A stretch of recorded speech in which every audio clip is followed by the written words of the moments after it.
Kau jangan tengok lama-lama. Kau tengok lagi lama lagi kau jatuh hati kat kereta macam ni. Saya lagi Honda kan kita just apa? Tak ada bontot kan. Tapi kali ni macam agak lain sikit. Ini memang sangat beza. Ini memang sangat beza. Ini idaman tu. Ini idaman tu. Cantik bos. Dalam 6 spoon tu. Dalam ni 6 spoon. Ni apa benda? Pasal nak tanya pasal soalan lah. Apa dia? Ini. Ini subtank. Subtank. Subtank. Maksudnya dia daripada tangki besar. Minyak daripada tangki besar dia akan pindahkan ke sini. Sini baru dia pergi dekat enjin. Ini fungsi dia, minyak dalam ni dia akan sentiasa penuh. Sebab dia nak elakkan minyak ni bergoyang. Maksudnya bila fuel pump tu dia sedut minyak, kalau tangki besar, kalau kereta tu belok ke kanan, minyak akan lari ke kiri.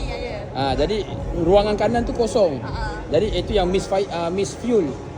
Jadi bila pakai subtank macam ni, minyak dia tak lari mana lah. Dia duduk dalam ni walaupun kereta ni tengah goyang. Dia bagus untuk track lah. Tapi kalau macam kereta kau daily use tak payahlah nak pakai. Mana ada daily use bos? Saya rasa track bos. Track apa? Tak payah track. Lawa. Saya satu lah bos kan? Ni, enjin dia best juga enjin dia. Betul, enjin dia. Tengok ni enjin dia. Ayo habis bos. Woi. Tiba-tiba boleh ada Jauh. Abang Buzai. Start ikut kanan Ha. sampai sini. Macam mana boleh sampai sini ni? Oi. Jauh.